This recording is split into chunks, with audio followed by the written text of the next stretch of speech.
AJK College of Arts and Science, Coimbatore. It's indeed a great pleasure and honor to have Mr. Shivanth Nishkam as a resource person for today. And on a personal note, I'm very happy that he is my immediate senior in CSI Bishop Appasamy College. And he is a student of our director, Mrs. Bindu Ajit, and Mr. Jayan Pillai, who happens to be our head of the department now. Mr. Shivanth Nishkam is coming with 17 plus years of experience in the food and beverage industry. And right from his college days, I know him as a very active person, and he really involves himself in all the activities which was carried over in the college, be it Parivar Fest or the food festival, which they did when they were in the final year. That time I was in the second year, which was headed by Mr. Jain, which was a super hit for those days. I'm talking about 10, 12, 15 years before. And Mr. Shivanth, alumni of CSI Bishop Appasamy College, as I earlier told you, which is affiliated to Bharatiya University, comes with an experience of 17 plus years in the hospitality industry. He moved to Bangalore in 2003, and those were the days that Bangalore was the happening city, and it was known for the pubs and the bars. Mr. Shivanth has ticked the right box by getting into that industry, and he has gone by strength to strength. And I was, when Jain sir had forwarded Mr. Shivanth's profile, I felt so happy that my senior, which when I studied, I still remember the days where we used to stand in the corridor and speak, and those labs and the kitchen and the restaurants. Looking at his profile, I said, oh man, he's gone way too high. And he is passionate about the bar, and the topic says that mixology, it is behind what happens behind the bar. So, and also I would like to say that he has worked in some 5-star hotels, and he has got overseas experience. He was with the La Meridian, and he has worked in various positions in the world-renowned bars such as TGIF, that is, Thank God It Is Friday. And it is called as Thank God It's Thursday in UAE, because they keep changing as per the weekend. So TGIF and Caperberry, Fava and Sky. Those are the big names which you have in the bar sector, renowned all over the world. As I told you, he has worked overseas for the Le Meridian, and he has been a part of a leading food and beverage consulting company in setting up outlets such as the Open Box, Sotali Tober. I don't know whether I'm pronouncing it correctly, Shivanth. Sotali Tober. Yeah, Sotali Tober. And he was the operations director for the past few years at Sotali Tober. He is currently the general manager at Divyashree Developers Private Limited in the hospitality sector, which has its vision set to deliver the best-in-class service and product. He is an extremely passionate mixologist and executioner of excellence in the food and beverage industry. And I would like to add, and I'm not adding it, it is in the records, that he has won the best barman award for the 5 consecutive years, and that is, Shivanth, a very big achievement. That too in a city like Bangalore, where you have so much of competition. To win this award for 5 consecutive years, it takes so much to be there. I once again welcome Mr. Shivanth on behalf of AJK College of Arts and Science, on behalf of our secretary, Mr. Ajit Kumar Lalmohan, the director, Mrs. Bindu Ajit, principal, head of the department, Mr. Jain, and my colleague, Muralidharan, who has happened to be my senior, so that when you passed out, he would have just joined the college. So, and on a personal note, as my senior, I take this opportunity to welcome Mr. Shivanth, and it's over to you. The boys are eagerly waiting, so it's yours, Shivanth. Thank you. Thank you. Thanks, John. Thank you so much for such a wonderful introduction about myself, firstly. And it is actually nostalgia for me to see you on screen. I didn't expect that you would be there on screen. It was so nice to connect with Jayan sir after a very, very, very long time. And of course, bartending has been my passion. Mixology is a passion.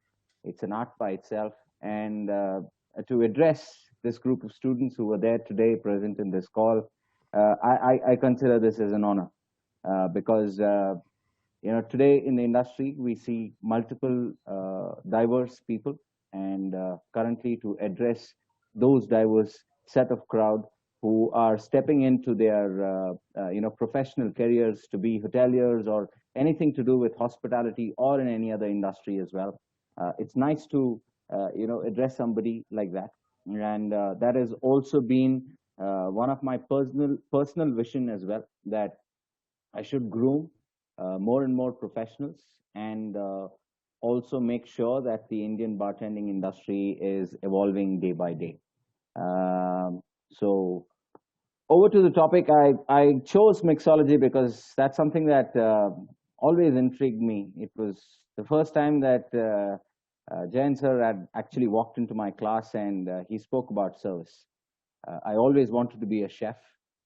Today, I thank myself that I didn't become a chef, because it's even more harder to be a chef today than to be in the food and beverage service. And most of the time, you're back of the house, so you don't have the limelight that much. Thankfully, I joined the food and beverage service, and then over a period of time, I still hold all those wine notes, sir, that you have taught me, all those grape varieties that I learned from you, and I still hold it very precious, close to my heart.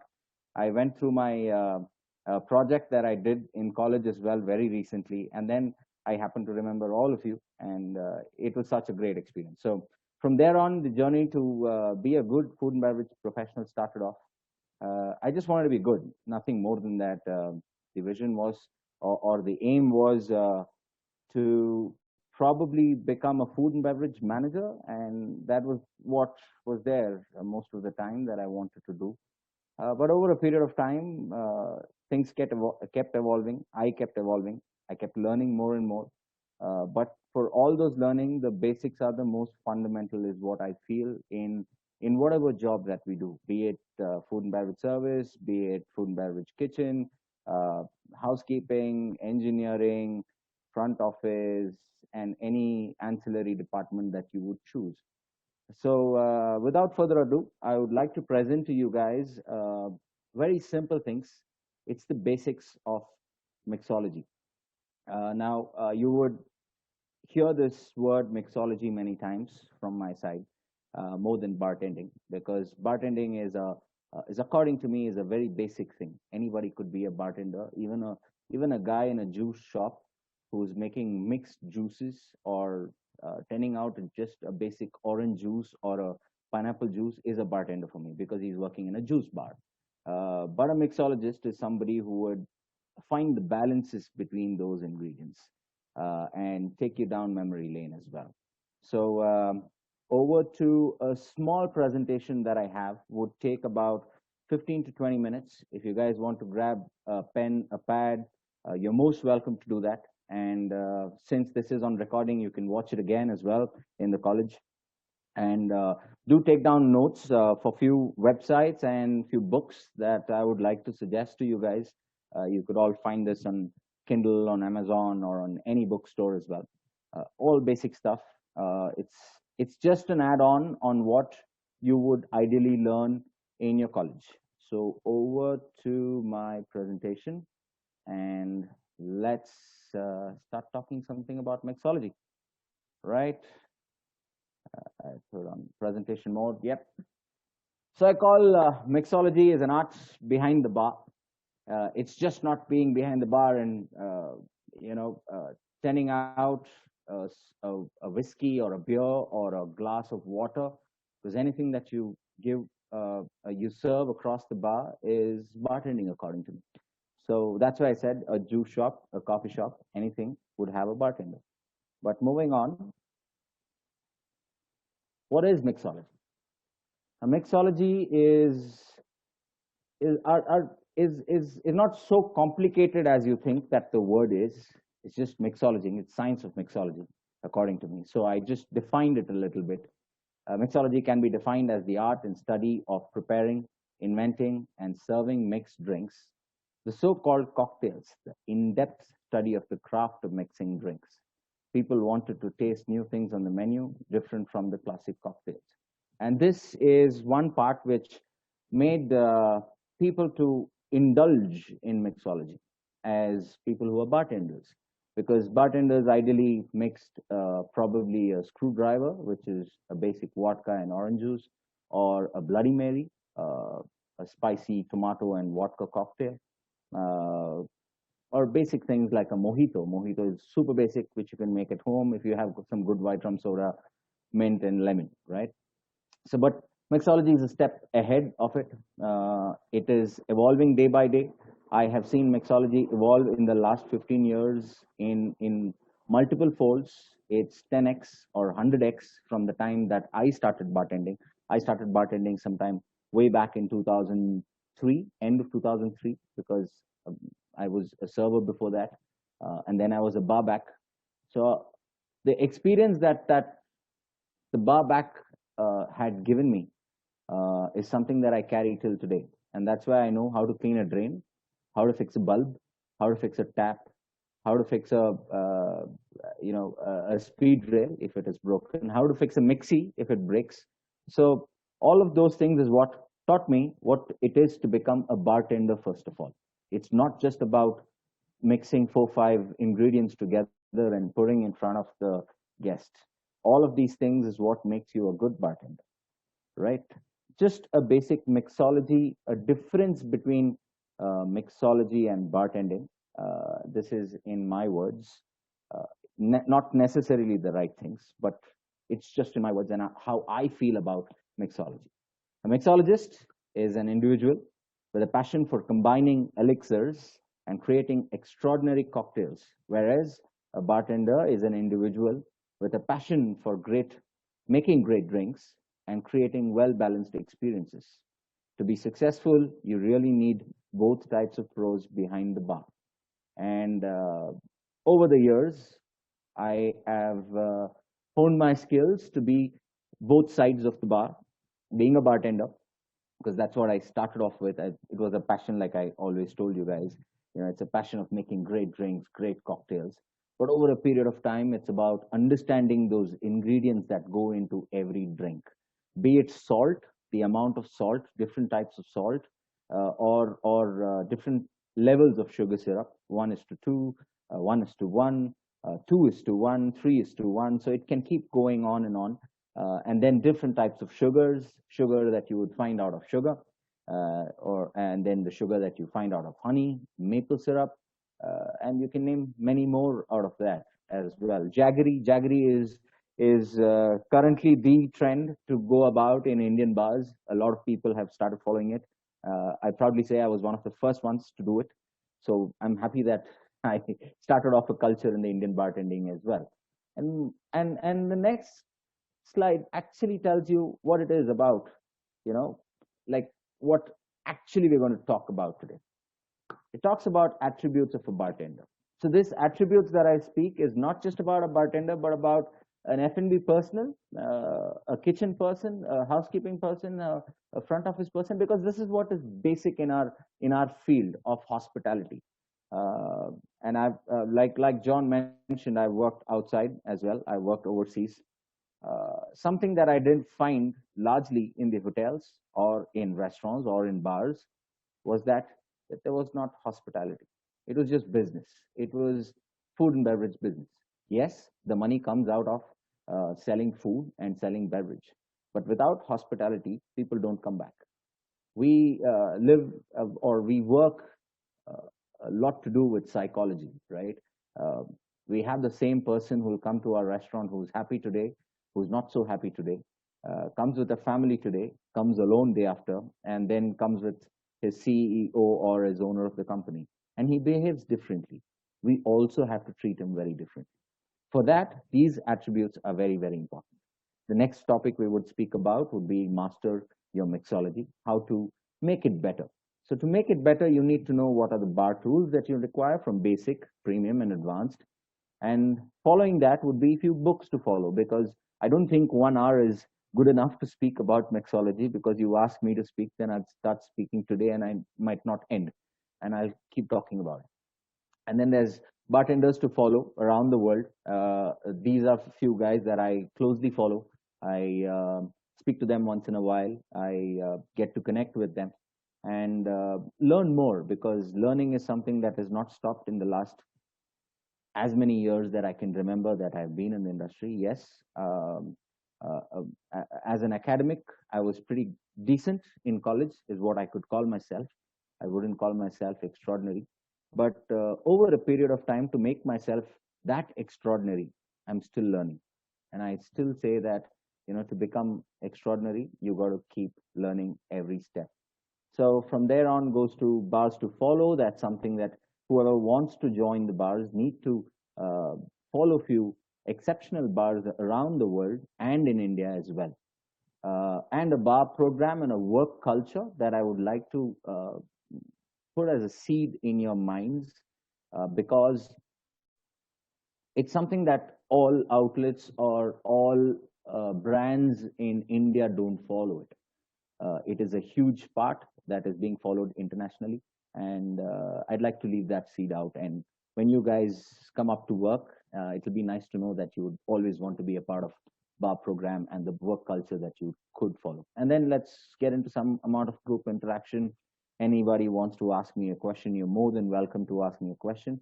At the same time, if anybody would want to stop me and ask me a question about it, I would suggest let's keep it to the end of the slide. Just keep notes, and any question I'm more than happy to answer, not just about bartending, but about F&B service as such. Kitchen, not really, but a little bit, of course. So moving on to my next slide is, what are the attributes of a bartender, right? This is where you start your journey. And when you start your journey, it's very, very important to keep few things in mind. Of course, your basics that you learn from college, and then you come out to work in a bar, in a restaurant, in a hotel, in a QSR, whatever may it be. These are things that you need to follow as a good hospitality professional, not just a bartender. So I would say, you need to have the knowledge of beverage knowledge is what I put, because of being a bartender. But otherwise, knowledge in the field that you would want to choose, be it food, be it beverages, be it service, be it about bedsheet and linens, be it about check-in and check-outs, anything, you need to know the knowledge. So the knowledge starts, and you have great people who are teaching you that, and to experienced people. And when I see John and when I see Jain sir, it is great to know that these guys have inculcated the same thing in me. John may be a junior, but thank you, John. I learned how to speak from you, right? And how to be patient when you speak. That's important. And hopefully I'm patient enough today. And always be clean and hygienic. Have a good haircut. I have a French beard, which I think is not allowed in a college. But today you got to be fancy. You got to be trendy. You got to look your part. So grooming is a very, very important part of it. So clean, hygienic, and just not in your space as such, but yours as well. Happy, and you got to be listening, right? Always the smile on your face is very, very important. And you got to listen to every single word that the other person is talking to you about, or you got to listen when you're in a group like you are doing now, today, hopefully. And I'd be happy if you're listening as much. And I'd be more than happy if you are happy about listening too. And then good memory, because good memory will take you over a period of time, and it will make you correct all those mistakes as well when you maybe that you had committed some time or the other. And thankfully, good memory also make sure that you remember names, you remember drinks of people who come in every day, you remember their food, you remember their likes, you remember their dislikes. So good memory is very, very important. And communication skills. Yes, being in India, I know all of us have different mother tongues. Hindi, Tamil, Malayalam, Kannada, Telugu, Assamese, Bengali. There's a lot other languages as well. Common language being English is great, and it's nice to communicate in English because you would work in hotels, you would work in restaurants, you would work in bars. But at the same time, whichever city, country, the geography that you're working in, try and learn the language. Thankfully, in the last 17 years, I've learned Kannada and pretty fluent Kannada. That's because it helps me not just in my industry, but also to commute, to communicate to my vendors, to people who don't understand my English, to people who don't understand my mother tongue. It is easy for me to communicate with them. So that is why communication is a very, very important part.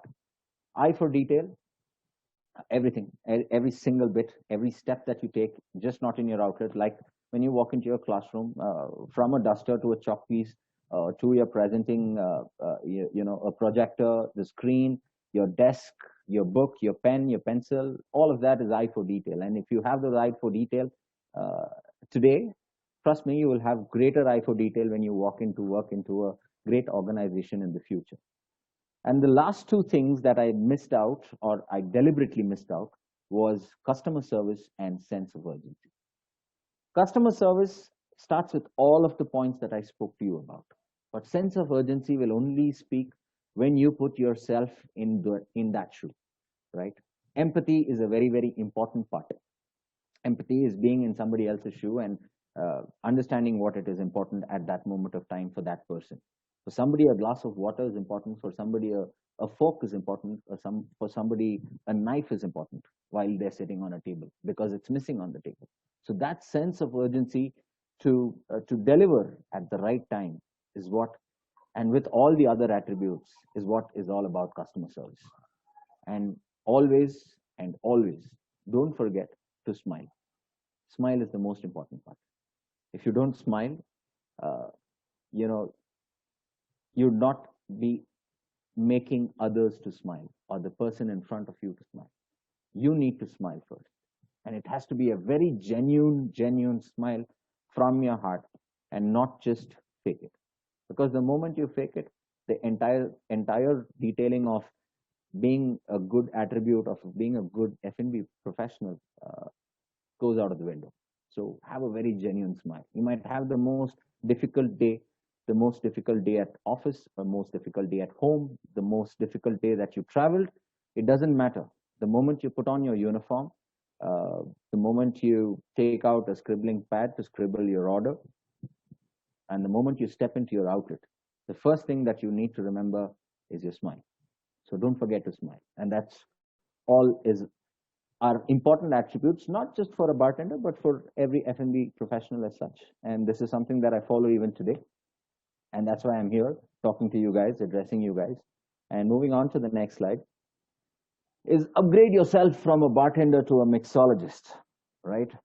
This is a slide that I didn't mention in the starting because I wanted you guys to give a little more concentration on this slide because attributes is something that is taught. I was being taught about all these attributes starting 1999 when I stepped into that college. About being well-dressed, being formally dressed, good shave, haircut, smile, good communication skills, and keep learning. Don't stop today. Don't stop tomorrow. Don't stop till you die. And that's how it was. So I started at 1999. But then when I joined the professional side of hospitality, as I told you, I started off as a waiter, as an assistant waiter to be precise. And from there on, somewhere I felt that being a bartender was always fancy for all of us as F&B professionals. And once I got to be a bartender, the first thing that my senior, my immediate senior in the bar, he gave me a jug with soap oil in it and a toothbrush. And he opened the gutter and he said, clean it. It's got a white paint below because it was black in color on top. He said, there's a white paint below. I want to see that white paint in the next 2 hours. And I said, what is the job? And he said, this is how you start to be a bartender. I said, great. Okay, let me do it. So I did that. And the kind of smile that was on my face after I saw that white paint below, I was so happy. I've never cleaned anything at home before that. And here I am cleaning a drain, and I was saying, what the hell was that? Sorry about the language, but then that's F&B. So I was like, what was I doing? But end of the day, when I saw that, and the smile when my senior came and said, good job done, and that's all I wanted. And that's where my journey of being a bartender started. From there on, pouring drinks, talking to customers, having a smile on my face, uh, learning at the same time. I was really good at making all those classic cocktails that I had just mentioned earlier, from a screwdriver to a Bloody Mary, pina colada, whiskey sour, a mojito, a Long Island iced tea, a cosmopolitan. You name the list, and I know how to make it, right? But then I did not give the importance to each ingredient in these cocktails, because I was told a measure, I was taught a measure, and mix it up, and you got a great cocktail. And I always followed those measures. And since I followed those measures, I made those cocktails great. But then when I had to innovate myself, and that's where the question mark came: how do I innovate myself? How do I make my own drinks? How do I make my own concoctions, which would be appreciated by each and every individual who's a customer, who walks in and who's paying money for it? 300 bucks, 500 bucks, 1,000 bucks, I don't know, as much I wanted to charge. And then that's when I felt I should do something about this. So I educated myself, and I kept up with the trends. Overall, today, if you ask me what was the trend in 2010, I'd be able to tell you. If you ask me what was the trend in 2015, I would be able to tell you. But then that was today. I wanted to know what was the trend in 1970, 1980, the cocktail culture, where it all started. Uh, if you would have watched a movie called Cocktail, and it has Tom Cruise in it, it released sometime in 1990s, right? It was completely different. And by the way, in that movie, he works in TGIF for a few scenes. So that was an inspiration as well, right? So I started learning trends from those days, and how the older generation, or the older cocktail generation, started evolving. And thankfully in India, I have been a part of that evolving structure of cocktails, and about mixology, about bartending, about representing yourself as, as a country, was great. And today, to mentor so many bartenders in the industry, I feel really proud of that. And that's what I've earned all this while in this industry, because you could earn money by doing anything, but earning a reputation is only by what you do to people and how you contribute to people. And I'm happy that I've done that. Secondly, find time to work in the kitchen, because the chefs have great knowledge of flavors. They know what sugar would do after you boil for about 5 minutes, about 10 minutes, and then till the time it goes black. And they use every component of it as well. Same way, how a fresh rosemary smells, how a dried rosemary smells. When you burn a fresh rosemary, how it would smell. How when you burn a dried rosemary, how it would smell. The smoke is different. So all these aspects are very, very important. So when you get into kitchen, you'd see chefs doing different things with different ingredients. Try to learn from them. Spend some time in the kitchen, and that's what would make you a better mixologist, right? And I did that for a good couple of years.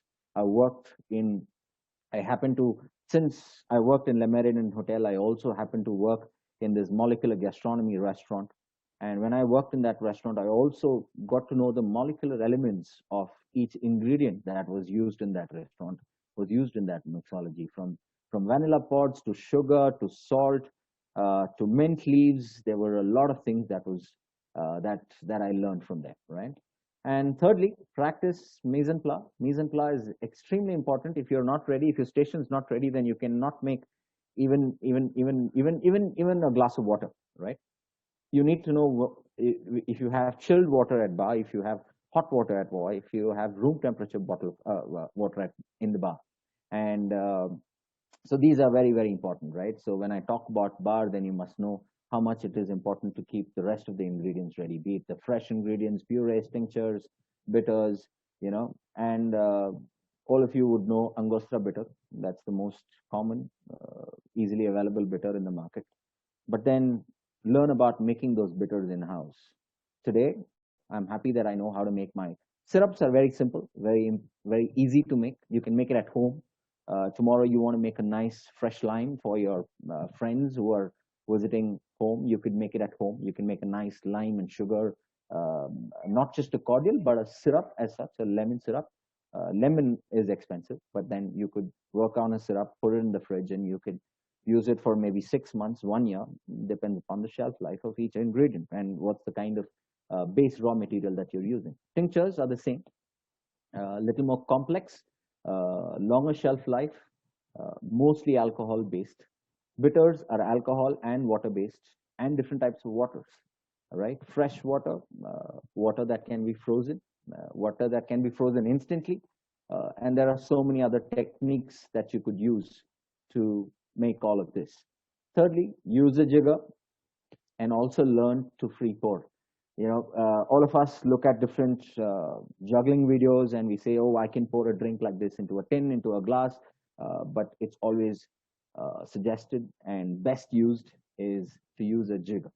And that's how you would get your measures right. And that's how your end product is well balanced and is to the T and the way that you would always want to be, because a free pour will always miss out. Even a 1 ml would make a huge difference to a beverage. It's the same way for cooking as well. If you put 1 pinch of salt extra in your soup, then you can't have that soup. It's the same way in mixology as well. And then moving on to the next point, it's source local ingredients. We're always fascinated with berries and all the things that is available in Europe. Take a walk, since you guys are today maybe in Kerala or in different parts of India who study in AJKCAS, right? So you guys walk into your market, look at the ingredients that's available. Something that you see that you've not seen from childhood, pick it up. Buy it for 10 rupees, 20 rupees. Taste it. What are the flavors? Where can we use it? Can I use it in my cooking? Can I use it in my food? Right? Can I use it in my water? Try it out in different ways. Try local ingredients. And our government also says vocal for local, right? So be vocal about it. Yeah, talk about it. Talk to your friends. Go to the shop. Maybe your friend will have something else to try out of it. Talk to a chef. Talk to a mixology person. Talk to a F&B service person. If he wants to do something with that on the table, you can do that also on the table. So always source local ingredients. Don't always look at buying from USA, buying from Europe, or buying from any other part of India also. Look at your city, look at your town, look at your neighborhood. That's where you find socio-local ingredients. And then on the other hand, you can also forage. Walk into a farm, call a farm guy, tell him I'd like to come and forage. Foraging is basically, it's an act of going into a forest or into a farm and looking at leaves and berries and fruits and grasses and smelling them and tasting them. And that's what would make your menu much more fancier, much more knowledgeable, and much more intriguing and interesting at the same time. And then develop a signature shake and stir, because everybody needs style, and we like style. We all like to dress in a certain style, right? I'm sure a couple of days back, I happened to speak to Sir, and he also said that one of my college mate, one of my batchmate was also addressing you guys. Ganesh was a hotelier. He's a hotelier. He's a thoroughbred hotelier, according to me. He works in 5-star hotels and nothing more. I don't know how he was sitting during the session, maybe in a jacket and a tie. Me, not like that. I'm a bartender. I'm a F&B person. I'm an entrepreneur. I build bars. I consult for bars. So I'm comfortable in the way that I wear myself. So that's my style. I shake my cocktails in a certain style. I stir my cocktails in a certain style. So style is a very, very important, and that's what it's being signature about. Be your own Rajnikant, be your own Shah Rukh Khan, be your own Mohanlal. It doesn't matter, but be your own. Build something for yourself. And thirdly, make complex drinks. Making complex drinks is very, very important. Complexity is an interesting part in mixology as such. The more complex the drinks, the more interesting it is to work with it. The more complex the ingredient, the more interesting it is to work with it. But at the same time, make these in batches, because when you make it in smaller batches, what happens is consistency goes out of the window. So you've got to be consistent about it. So make it in batches. Make 10 drinks at the same time. Make 5 jars at the same time if you're serving in banqueting, right? So banqueting, everybody will say, oh, banquet's all about lifting tables and chairs, but it's also, there is part of serving food, there's a part serving beverages. So it's important to batch these complex drinks and then serve it out of your bar, your banquets, your outdoors, anywhere. Or at home when you're having guests at home, right? When you want to impress your guests. And then remember your regulars and the drinks, because I told you, remembering your regulars is very, very important, because somebody would like a martini, which is bone dry. Somebody would like it slightly sweet. Somebody would like it slightly dry. Somebody would say it's too cold for me. Somebody would say it's too warm for me. So you need to know how you're serving your signature drinks to your regular customers and what is his liking. And, you know, that's what will bring you more money into the company, more money into the place that you're working, and more recognition for you as well, because you get to sell that much amount. Always work with cheaper ingredients first and then move on to your expensive ingredients. And like always I say, never, ever, ever, ever forget to smile. Smile is the most important thing, and always be friendly.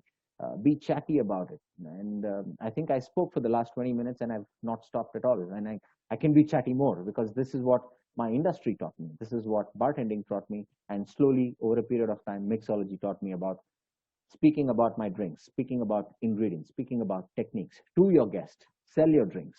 Make more money out of it. The more money you make, the more better drinks you make, the more accolades and the recognition that you would get in this industry. Moving on, basic ingredients, basic equipment that you need to be a bartender. You need a mixer, you need a muddler, a corkscrew, a Hawthorne strainer, a double strainer. You can call it a tea strainer as well. You need a lemon squeezer or citrus squeezer, a bar spoon, and most importantly, a knife, a nice scoop, and measure. Don't forget to measure ever. Always carry a measure in your pocket if you can. I carry a laptop bag with a measure and a bar blade at any given point in time. That's because I don't know when I need it. So I carry it even today. You know, I work in a corporate office, but I still carry it today. I work as a consultant, I always carry it. I never know when I have to jump into a bar to make a drink, and I'd like to use my own tools. And, there is always a saying, if you have to chop down a tree, sharpen your axe for at least 6 hours, and then the last 2 hours you use to chop it down. The same way, it's very important to have your equipment together. So these are some basic equipment that you need, not very fancy. If you have this in a bar, it's a good enough bar to bartend. And then moving on to a little more fancy stuff, like a crystal mixing glass, a blender, a hand blender, a better muddler, a wooden muddler, pepper shakers, salt shakers, because freshly crushed pepper smells different, tastes different. Freshly crushed salt smells different, tastes different. A lot of dredgers with powders, because you can make powders out of herbs, out of fruits, out of peels, out of zests. You can make powders out of anything. You can always have a tweezer tucked into your shirt, into your jacket, because that allows you not to touch the drink, not to touch the ingredients of a drink with your hands, right? When you wear gloves also, it's not so hygienic, but when you use a tweezer, you can just pick up your ingredients, put it in your shaker tin or in a glass as your garnish. So it's great to use that. A different type of Hawthorne strainer as well, a little more modern, a little more classy. All right. A Julep strainer. A Julep strainer is something that you can use for muddled drinks, and after that straining, and then you also need a little bit of those leaves coming into those drinks. That's when you use a Julep strainer. You can use it to make a nice old fashioned as well. And moving on would be very advanced bar tools. It would be my next slide. And I'd like to take a little more to explain each one of it, right? I've not named them, but I will tell you what it is. To the far left corner, you see something like a muddler, but that's nothing but an ice seal, all right? You can use it on an ice. You should learn how to make clear ice. You can make it at home. It's very, very simple, very, very easy. Buy a nice coolant box, fill it up with tap water, take out the lid and shove it in your fridge, right? After 24 hours, take it out and drain it out and chip the sides, and you'll get clear ice block. Cut it out. You can see videos on YouTube. There are lots of videos on YouTube on how to make clear ice. Just type that out and you will find hundreds and hundreds of videos how to make clear ice at home. So these are seals on the far left, which is used to seal an ice cube, or you can heat it and then place it on a zest of an orange or a fruit, and you will get that seal on it. And then when you put it inside the drink, you can have your bar logo, or you can write your name on it, and then you can seal it, and you can put it. So they know who the bartender is or which bar it is from, right? The next one is a pipette, which is largely used in molecular mixology, which is to the right of your seal. All right, it's used in molecular mixology. There are a lot of, so molecular mixology is understanding science and then working on your mixology better, right? It is a separate chapter by itself. Whenever sir gives me time again, I'd like to take you through molecular mixology next time, because that's a very intriguing, very interesting, but very, very in-depth knowledge about molecules, about science, about acids, about powders, a lot of other things, about chemicals largely, right? So a pipette is used to create a juice into a solid form without losing its texture or flavor. So that's the pipette is used to make caviars, fruit caviars that you would make in the kitchen as well.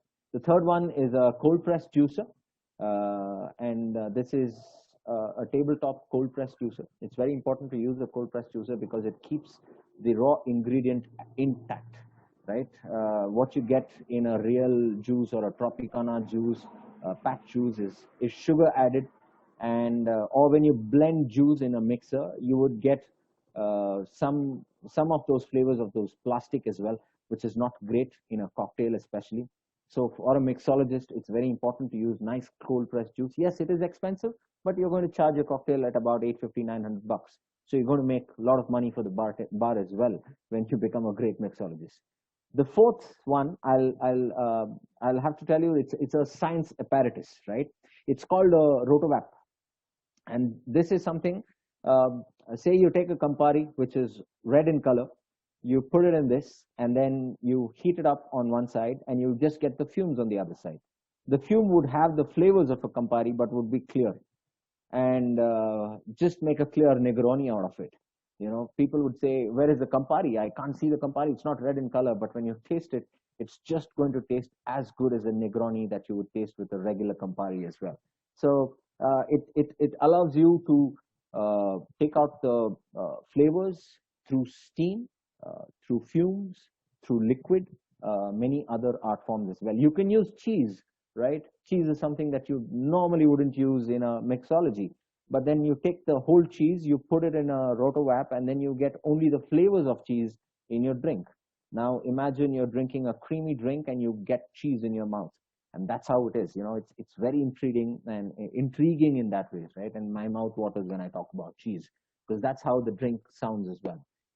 And then the fourth one is a smoking gun. The rotovap actually costs you about 2.5 to 3 lakhs.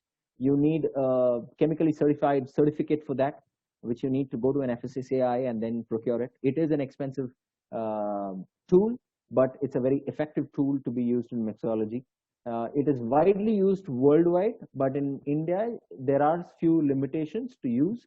So read up on every state, because every state has different limitation. In Bombay, you can use it. In Bangalore, recently we are able to use it, but I don't know about Chennai and other parts of India. It is a little difficult. Sorry, I'm going to take a sip of water. Moving on again to the lower part of it. The left side is a smoking gun, which you can use to smoke your drinks, smoke your glass, smoke your mixing tin, smoke your mixing jar, anything. You can use any chip, a cherry wood, an apple wood, an oak wood, a wine barrel, a whiskey barrel. Get the chips of the wood, put it in this, smoke it a little bit, and you'll start getting those flavors in your drink as well. Again, it costs about $13,000 to $20,000, depends upon the kind of model that you want to buy. And then right next to that is a soda siphon.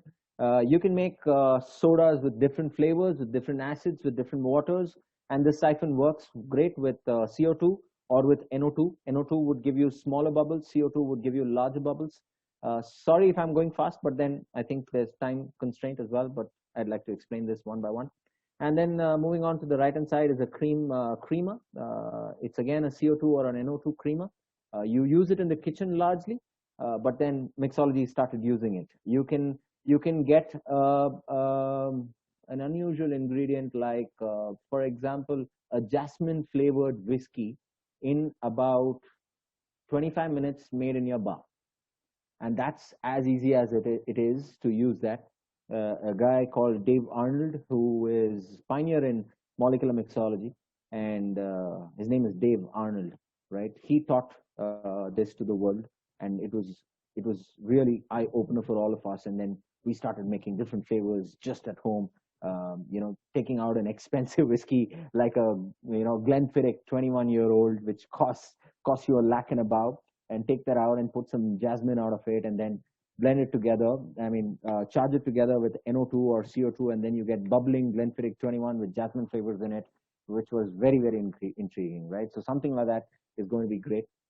And then the next one is called a spinzol, which looks like a mixie to you, right? This is something that could get you clear juices. Now imagine you're drinking pineapple juice, which is clear like water. Or you're drinking tomato juice, which is clear like water, which carrot juice, which is clear like water. And then what happens is you get only the juice. The balance, the husk of it, of every ingredient is left inside like cream, which you can use it in cooking, which you can use it in different other cocktails as well, right? It can be continuous, it can be, measured as well. And the last part of it is called a sous vide. And these are all fancy equipment. All these equipment cost you upwards of 25-30K, and it's largely used by a lot of chefs, a lot of mixologists around the world. A sous vide is something that is cooking at under controlled temperature. If you want to cook something for 12 hours, for say at 80 degrees Celsius, you can cook it for 12 hours, right? A slow cooked lamb in a sous vide, cooked for 12 hours at 60 degrees Celsius, you will just take it out and it will look like a raw piece of lamb. But when you cut it and eat it, it will be the best cooked lamb that you had ever had in your life. So same way you can use this to infuse flavors into your liqueurs, make your own liquor, make your own syrups, make your own tinctures, make your own bitters, and you can make any fruit flavored, vegetable flavored, cheese, milk, dairy, anything, right? So these are a few advanced part of it. And then moving on is a few books that I would suggest that you guys should read. The bar book, the first one out of it is a very simple one. And to the far right is Bartending for Dummies. That would be the first one that you would buy actually, right? Which would help you a lot in understanding mixology or in understanding bartending. The Bon Vivant Companion, How to Mix Drinks, again is a basic book. And right at the bottom, you'd find a Savoy cocktail book again. Right next to it is a classic cocktails. These are all basic books. These are all talking about your mojitos, your cosmopolitan margaritas and stuff like that, right? Moving on to the next part of it is your other books, like your Drunken Botanists, right, by Annie Stewart. It talks about just herbs, how to use herbs in mixology, how to make a basil vodka, how to make a rosemary gin, how to make something out of maybe a cactus, that's what it talks about, right? The Meehan cocktail book, the green color one right on top is from basic to advanced, but not really very, very advanced. The recent book that I have been reading is Cocktail Codex, which is right in center, right? This Cocktail Codex talks about rotovap, talks about sous vide machine, talks about a spinzol, a spinol, a fireall, everything. And it's really, really, really advanced. And this is what I'm using now currently. And I'm also planning to make bottled cocktails, which is by this bar called Lion, Mr. Lion, Lyan. It's a trend that is something that I would like to introduce in Bangalore in the process of opening a bar, which would only speak about bottled cocktails. So you order a Bloody Mary, it will come in a bottle to you, right? You open it and you drink it, as simple as that. You want to carry it home, take 6 numbers, the bottle's yours, you can take it home. You want to learn something about it, you can come to my bar and we'll teach you how to do it as well. And about all of this, right, these are all cocktail books. And then right at the bottom, you'll find something, the flavor thesaurus, right? The flavor thesaurus is not just for mixologists, it's for great chefs as well. A lot of chefs, a lot of mixologists around the world follow this book. This book talks to you about what flavor goes with what. Chocolate goes really well with orange or mint. Now think about chocolate going with, say, cucumber. Is something that you wouldn't think about, but this book would talk about it. How can you mix chocolate and cucumber to get chocolate, which is a very strong flavoring, cucumber, which is a very subtle flavoring, how to get these things together. And then you move on to a book like a cocktail codex and see how you can use it in your own beverages. And then there is Liquid Intelligence. The gentleman Dave Arnold that I spoke to you about speaks about molecular mixology, which is slowly a dying art form, but at the same time, it is very, very important to understand the science behind making drinks. So it's all science. Even frying an egg is science. Who thought that when you put a broken egg, which is on a heated tawa, and it will fry, and it'll taste different? Any of you, if you eat raw eggs and fried egg, it tastes completely different, right? It's the same way. So that's what is science all about in mixology. So understanding the science is very, very important. For that, Liquid Intelligence is a very, very important book. So you could follow that. Moving on to my next slide are few websites. It's the generation of technology. It's the generation of all of you having smartphones, hopefully, your iPhones, your OnePluses, your fancy Samsung phones. It's a very a phone can make you or break you today, right? They said TV was an idiot box. They say phone is an idiot pad today. But if you can use it intelligently, then nothing like it, right?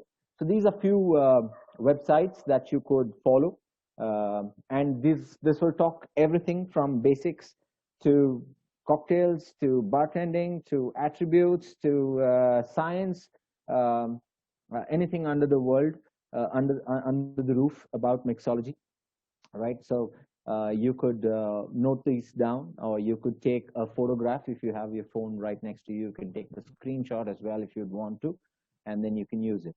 And out of that, I've mentioned something very, very important called Instagram. Hopefully, most of you are on Instagram. I am on Instagram, but don't follow me because I don't have anything about mixology on it. It's all about my work, which is a lot of entrepreneurship and hospitality, right? That's what you'd find in my page. But I will tell you in my next slide who are these guys you need to follow, especially on Instagram, so that you can learn about today's trends as well. So these guys are, and these bars, especially these bars, and few gentlemen after this. So firstly, I'll start with these few bars. Dante in New York is the #1 bar for the year 2019. Hopefully, they'll keep it to 2020 as well, because there's been no much action happening around the world thanks to the pandemic. Thank you to COVID-19. I don't want to call it Corona because it is my favorite beer. So I'd like to call it still COVID-19. So Dante, New York is a very, very important bar that you should follow. It's a very small bar, total seating of about, I think, somewhere around 24 to 28. And they're the best bar in the world, right? So imagine, guys, if such a small space can make something great such as that, I think all of us can do something smaller and still achieve something greater in the world, right? So Dante, New York, the American bar, Savoy, London, legendary bar, has been around for ages, for decades now. Dandelion, London. Dandelion used to be a botany bar. It was completely about science. This guy called Chetty Vardhana, he happens to be from Sri Lanka, from the from the country that I was born in. I'm happy about that. This guy talks about science, and all about science is what helps you to go through this. So quickly go through these bars, and I've also added the only Indian bar in the top 50 bars in the world, which is Sidecar India, which is in Delhi. The mixologist and the owner are very dear friends. Anytime you need help while you're visiting Delhi and you want to visit Sidecar, give me a buzz and I'll be able to put you on over there. So moving on to some people that you need to follow. Currently, the Bitter Boss, he is the head mixologist at Sidecar in India. Joe Scofield, he is setting up his own bar in Manchester. Songang Gokhan, sober speaker. His actual name is Songan Gokhan. He is responsible for SG in Singapore. He's got some 3-4 bars in China. He works in New York. He's a great beverage consultant, very soft-spoken guy, great to learn with. Drinks with the Bows. He's one of the legends of Indian bartending, currently out of Singapore. He shuffles between Delhi and Singapore. And he's a very important gentleman that you need to follow. Mr. Lion, like I was telling you, Chetty Vardhana, you need to follow him as well to know the science behind mixology. King Cocktail. So Mr. Dale Degroff, the god of cocktails, who introduced or who is the reason that we are all bartenders today or mixologists today. Starting with being a bartender was because of Mr. Dale Degroff. The way he put Cosmopolitan on the map, the way he reinvented so many other drinks as well. So he is a great person to be followed. Right below is the next Maestro, the cocktail Maestro, Salvatore Calabresi, the man who put martini where it rightly belongs, right? So he's a great guy who talks a lot about martini. If you want to learn about martini, especially the breakfast martini is one of his concoctions. You need to follow this guy. The next is Karthik Bar Life. I'm happy that Rohan and Karthik, the first gentleman on the slide, and Karthik Bar Life, both of them worked under me. And I'm happy that I've contributed something to their growth as well. And this guy is a great mixology. You give him gutter water, he'll make you drink by making a great cocktail. That good this guy is. So that's Karthik Bar Life for you. And then there is Vijay, who owns Native in Hong Kong. It's the only bar around the world where every day's debris or garbage is 600 grams. And none of you would believe it, right? Because they use anything out of the line. They use anything out of any fruit, everything. So out of the 600 grams, I think 350, 340 grams is paper and the rest is waste. So it's a non-waste. It's all about sustainability. Today, you need to talk about sustainability. So he's a great guy to follow. Then you have Jesse Veda and Eric Lawrence. The best thing about these two guys are they were head bartenders at Savoy Bar in London. It's a legendary bar to follow. And Eric Lawrence has stepped out of that. He was the previous guy. He also won World Class by Diageo. Diageo is a company which owns Black Label, Smirnoff, and a few other brands as well, Gordon's and Tanqueray. So he used to be the bartender at Savoy, and now currently it's Jesse Veda. Follow these guys to learn some great martinis from them.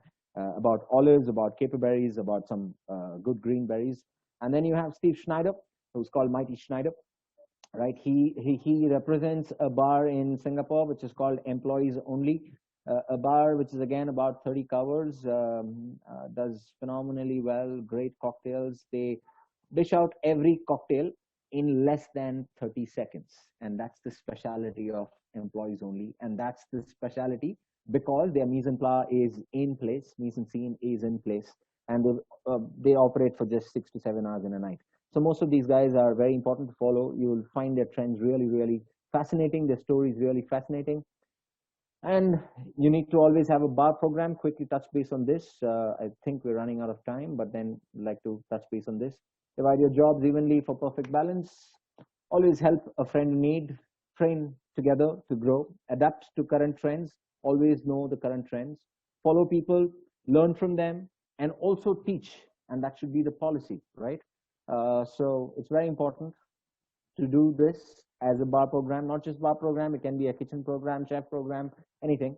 And then this is very important to be a bartender. You have to be a part of a team, right? A good culture is a fuel for a bartender. Happy family is the key to success, not just at home, but also at work life. Be open-minded. Start by gifting. Always look at gifting as a very important, be it knowledge, be it things, be it anything, right?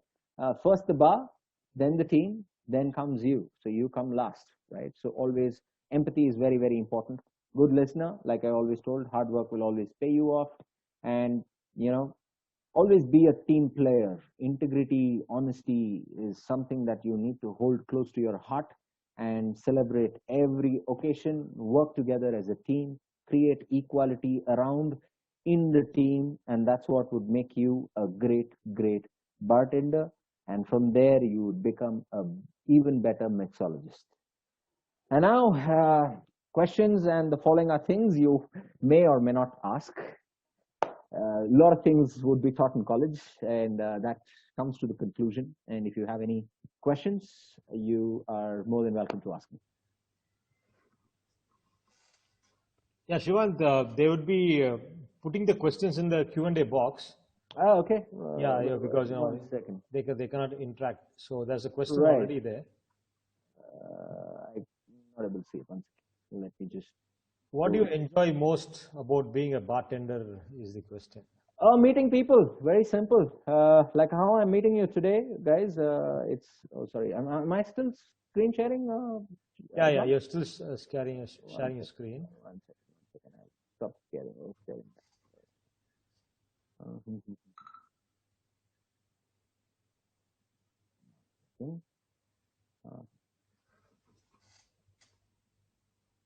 Sorry, I think I'm just going to keep it to my last screen. I'm not able to follow it properly. So, okay, it's okay.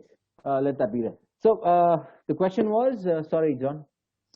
Yeah, he is asking, what do you enjoy most about being a bartender? So, meeting people was the most important thing, most intriguing thing, because only when you speak, you become a better bartender, because that's when you understand people, their taste, their likings, their disliking. So meeting people was important. That's what is today. But if you would ask me the same thing 17 years back, I would say making cocktails. So it has evolved as well. So I'd keep my answer to meeting people. Yeah. Any other questions? Students, if you have any other questions, anything related to F&B, especially on the anything bar bartending, sector, yeah. Yeah, there's one from Sivaprasad. Mm-hmm. What did you do after your degree to become a bartender? Is there any course or certification? Well, Shiva, to be very honest with you, I didn't do anything. I think my education from college was more than good to start. I didn't start as a manager. I started as a waiter, to be very honest with you, right? I learning bartending was out of experience, but once I started learning, I started doing a lot of online courses. I started learning from my seniors, because the seniors taught me a lot of work. Nice way, not so nice way too, both the ways. And then today I do a lot of online courses. I read a lot. Any book that releases, I'm immediately on Kindle, and then I'm reading on that. So I really didn't do any course as such. I did the WSET course 1 and course 2, which is about wines. Once upon a time, I was interested about wine, so I did that. But nothing to do with bartending as such. Everything is experience, and everything is in my head and in my skill, I think. So even today, when I see any ingredient which I have not seen in the past, I immediately take it and put it in the mouth. I don't know whether it is poison or no, but I just put it so that I taste it. I get to understand the flavors and then incorporate it in my drink. So it was my seniors who taught me. So I thank people again for this, whatever I've learned in bar. Okay, Adarsh is asking, what are important? Okay, what are the important things that we have to consider when we design a new cocktail? Great, Adarsh. That's a very, very nice question that you asked. Firstly, connect a story. You need to be able to tell a story.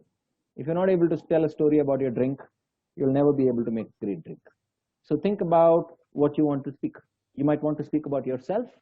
You want to speak about family. You want to speak about friends. That could be the story. Now, when you speak about yourself, think about what you like the most in terms of what you like to eat, what you like to drink. So what you like to eat will give you an ingredient. What you like to drink will give you an ingredient. And then lime, sugar, citrus is what will balance it out. And that will give you a good cocktail that you want to make. It's as simple as that. Right. Vijit Sai, sir, what are the changes that can come in the food and beverage sector post-pandemic? And also, what differences are brought out in bartending as well due to this? Okay, the first part, let me address what is going to happen after the pandemic. Now, after the pandemic, nobody knows when.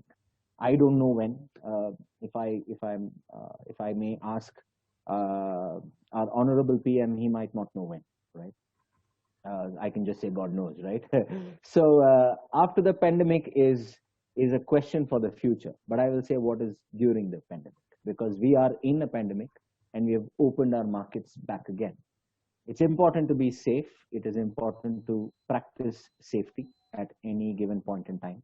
The industry is going to take a little bit of a time to recuperate yourself. But then, we were all used to a certain cycle in the last 10, 20 years as such. Yes, we kept growing, but we did not see what is it for the environment, what is it for the people in the environment, how much knowledge was important. Today, how much education is important in the last, especially the last 20 years, right? Today, post-pandemic, since we are in pandemic times, it's important to be educated, skillful, learn your skills, and those people will have a great future in the hospitality sector.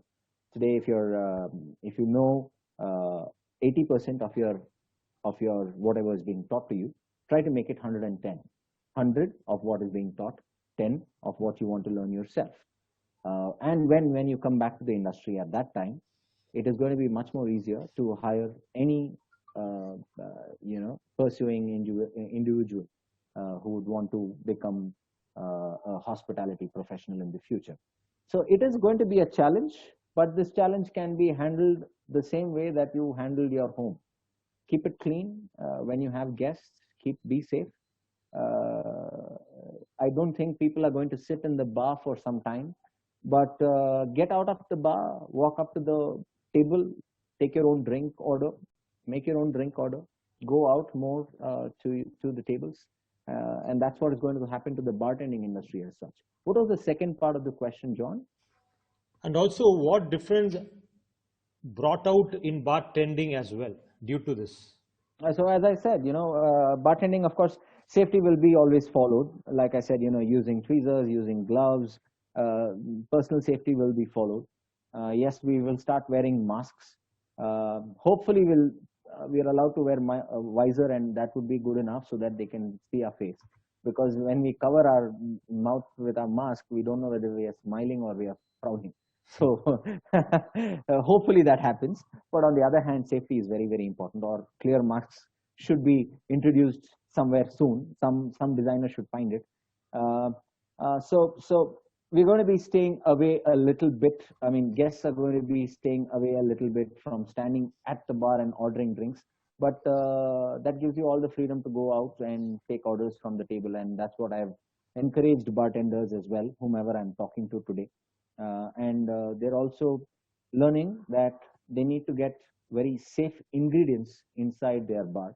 So no more just going to the market and buying things. They'd like to have registered vendors who can, follow HACCP as such, follow great hygienic standards. So before it comes into your outlet itself, they have to follow all of this, and that will be helpful for the bartending industry. Right. There's another question again from Adarsh. Yep. Shivanth, he wants to know, he's asking, how can we train ourselves for cocktail competition? And how much challenge it will be? Okay, what will be the challenge? And can you tell how was your experience when you participated first time in the cocktail competition? Okay, I'll start with the last bit. How was my experience? I was shivering. I was a feather. No confidence at all, because that was the first time. It happens to everybody.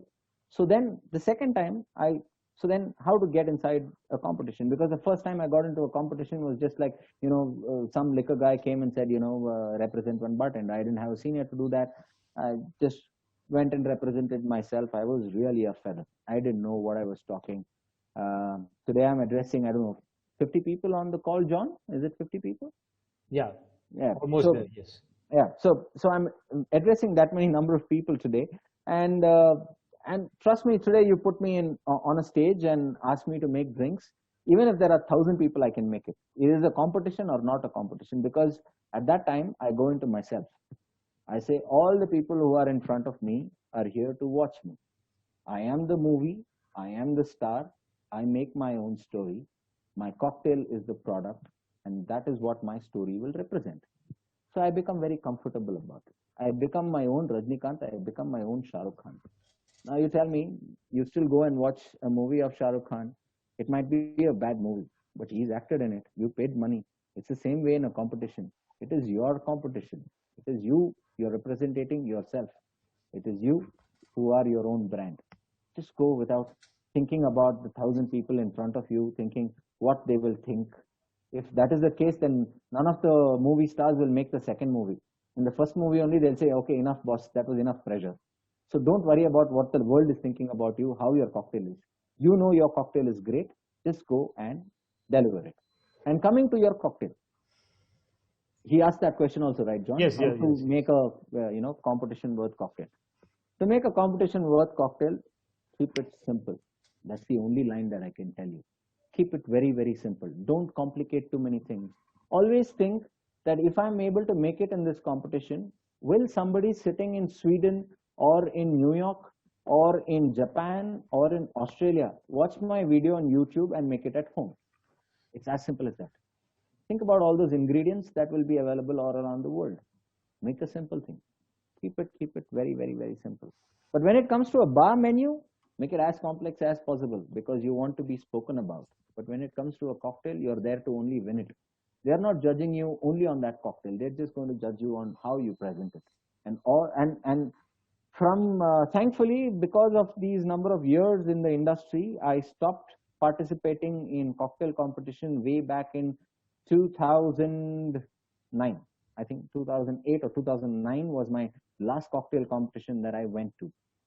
And I won a few, but nothing great out of it because I was never a great guy to represent in a competition. But then I made like Karthik Bar Life that you saw in the slide, or Rohan, the bitter boss that you saw on the slide, are people whom I trained to go and represent in cocktail competition. And they happen to represent South India, then they happen to go and represent India. Rohan represented Glenfiddich. Karthik represented South India for Bacardi, and he went for the Bacardi legacy. And today I am also a judge for a lot of these competitions. Bacardi Legacy South India, I am one of the judges. Same goes to World Class as well. I'm one of the judges. So I get invited to judge all of this. So I rate the most simplest cocktail and the best presented person as the best cocktail ever. Thanks, Shivanth. And we have another question, Milan Roy. He says, sir, I really admire the field of winemaking, which is really great. So could you suggest how to pursue winemaking as a career, and what should I concentrate on the technical side of winemaking? Okay, sorry, I didn't get the gentleman. Milan, great. You have interest in oenology, which is the study of wine, and wine is something that I've kept away from, other than learning from Sir, the great varieties. Yes, I happen to sell a lot of wines, but somehow I didn't read a lot of wines. I did read few books about wines, but then I didn't go technically into it.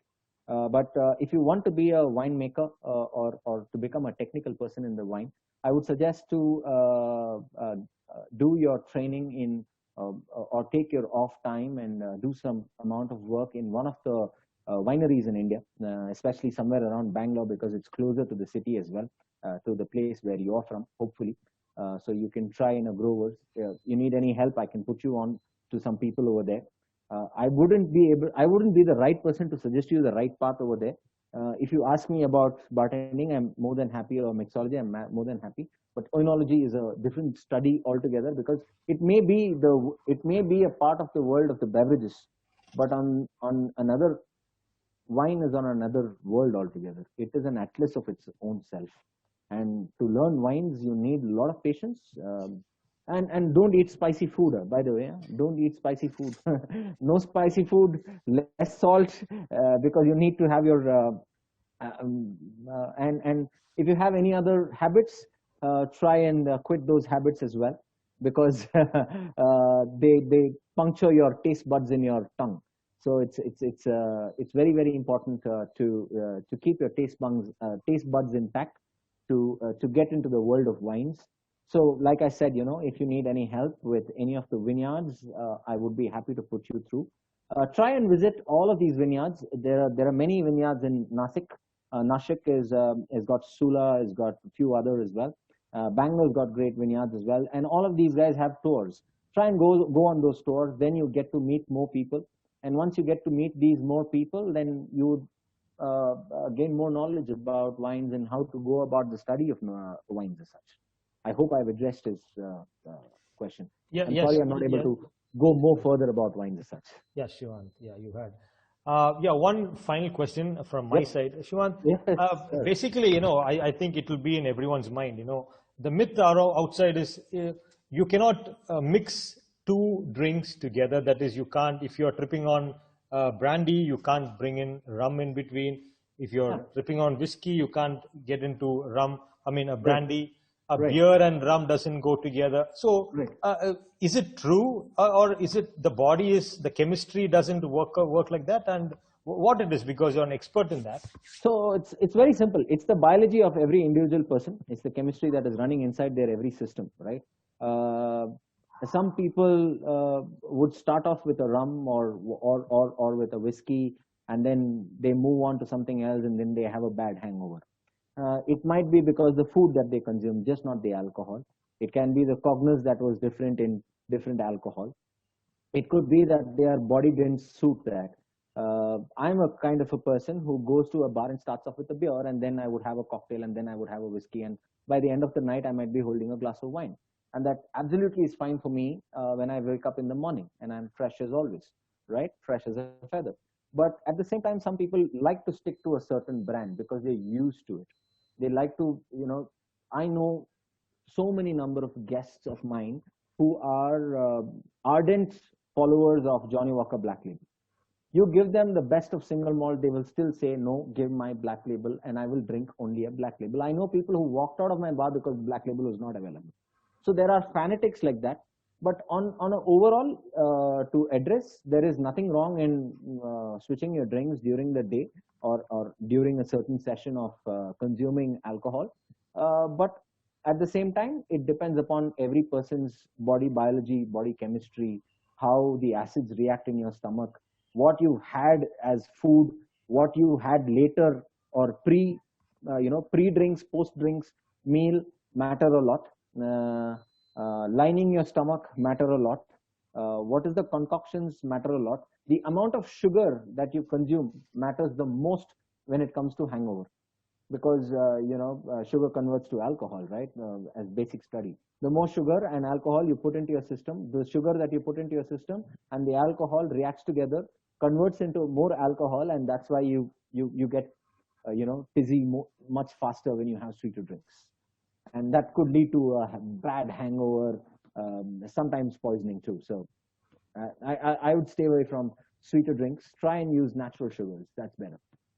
Since we are talking about hangover, you can give us the remedy for a hangover. Everybody works differently, but mine is wake up early in the morning, have a cold glass of toned milk.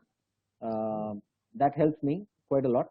After a glass of toned milk, like really chilled, out of the freezer and down it in one gulp, probably about 150, 200 ml. And then have a nice greasy breakfast with a lot of ham and bacon and omelets. For vegetarians, a lot of cheese would also work, and bread, of course, to soak up all the alcohol out of your system and throw it out of your system. Yeah. All right. I hope the guys have taken note of it. I'm sure they would have. They would have at least, yeah. So, I could see another question which has just popped up here. Sorry, Shivanth, we will wind up soon. No, I know you're a busy person. No. I've blocked my time today. Oh, is it? Blocked my time today. Yeah. So this will be as a bartender again. Adarsh, is a very interested student in bar. Amazing. As a bartender in a wedding party and a huge crowd, is there? Okay, wait. Let me. Oh no, it's kind of bits and pieces. 1 minute. As a bartender in a wedding party and a huge crowd is there in front of you, and how can we manage that crowd? It may happen in the busy bars also. Okay, that's a very, very nice question. So I learned this much later in my career. I used to be always scared of crowd. I like communication in a bar, but then when you go and bartend for a busy nightclub or a wedding party or something like that, then you have 10 people coming and asking you drinks.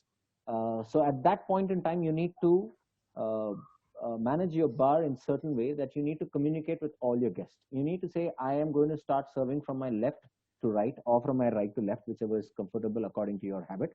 And you need to address the entire crowd. It's as good as being in a competition, right? You need to address the entire crowd and say from where to where you're serving, so that people will automatically fall in queue. And while you're working on one person's drink, take the second person's order. And that's why memory is very, very important. The moment you're taking the second person's order, the first person's bill should be already calculated in your mind. That means you're taking the bill from a certain person, you're making a certain person's order, and you're taking another person's order. So there are three things that you're doing at the same time, and it happens over experience.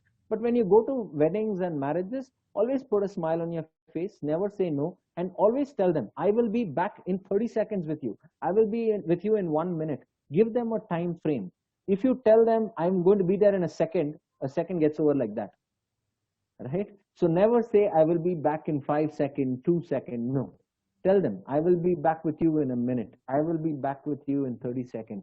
I will be back with you after I serve this person, right? And when there is a wedding or a banquet or an office party, it most probably will be their colleague or their uncle or auntie or father. So they will like to wait. They don't mind waiting. It is very important to communicate this to the person.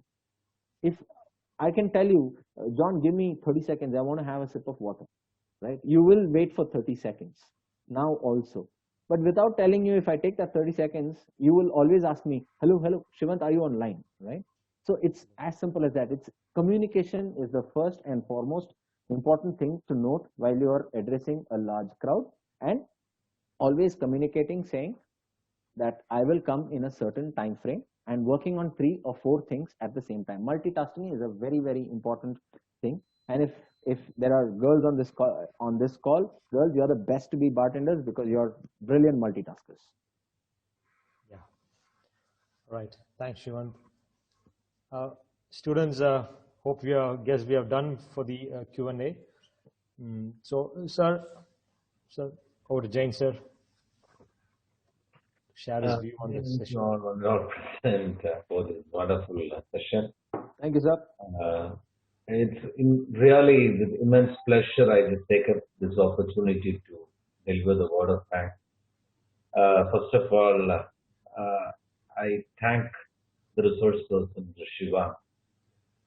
I'm so proud of myself now, Shivanth. You are my student. You happen to my student. Really, I'm proud of myself in that. You have illustrated this topic of derived this topic in a wonderful way. Beautifully, everything, all the important points were put together in a very nutshell. You have presented it in that related time frame. And moreover, like when I approached you, without any hesitation, straight away you said, I know that he's very busy, like you've become the general manager of the property and a lot of projects are happening. And without any hesitation or things, like your time is my time, say, sir, I'm ready, I'm coming for it. So thanks, Shiva, thanks a lot. And you've just come up and done a wonderful job. And you've done some preparations for our students for the budding person. That it shows your attitude, like how much you are interested in maturing the new upcoming people. That's a wonderful attitude. Thanks a lot for coming and giving us this beautiful presentation. I take this opportunity to thank our secretary, Dr. Kumar Lalmohan, who has been instrumental for this wonderful idea of having webinar series. I also thank our secretary, ma'am, Mrs. Bindu Achit, my colleagues, So Jonathan and Mr. Muralidharan for being actively uh, present and contributing a lot for the success of this event. And finally, I thank all my students for coming and actively participating in this webinar and asking wonderful questions. And Shivanth, I thank you for even answering their questions very patiently. It's been a pleasure, sir. It's been a pleasure. Thanks to all. Thanks to all. Thank you. Thank you, sir. Thank you, John. Thank you, Shivanth. Yeah, I'll be in touch with you. I have your number. Please do anytime. And I'd like to thank Bindu ma'am as well as Lal Mohan sir, yourself, John, and the wonderful students who've been a part of this. And above all, my F&B guru, who is the reason that I am a general manager today to and did so well in the food and beverage service industry, is to my guru and my lecturer, then sir. It's everything is because of you, and you are the reason for it. Thank you, sir. Thank you very much. Thank you.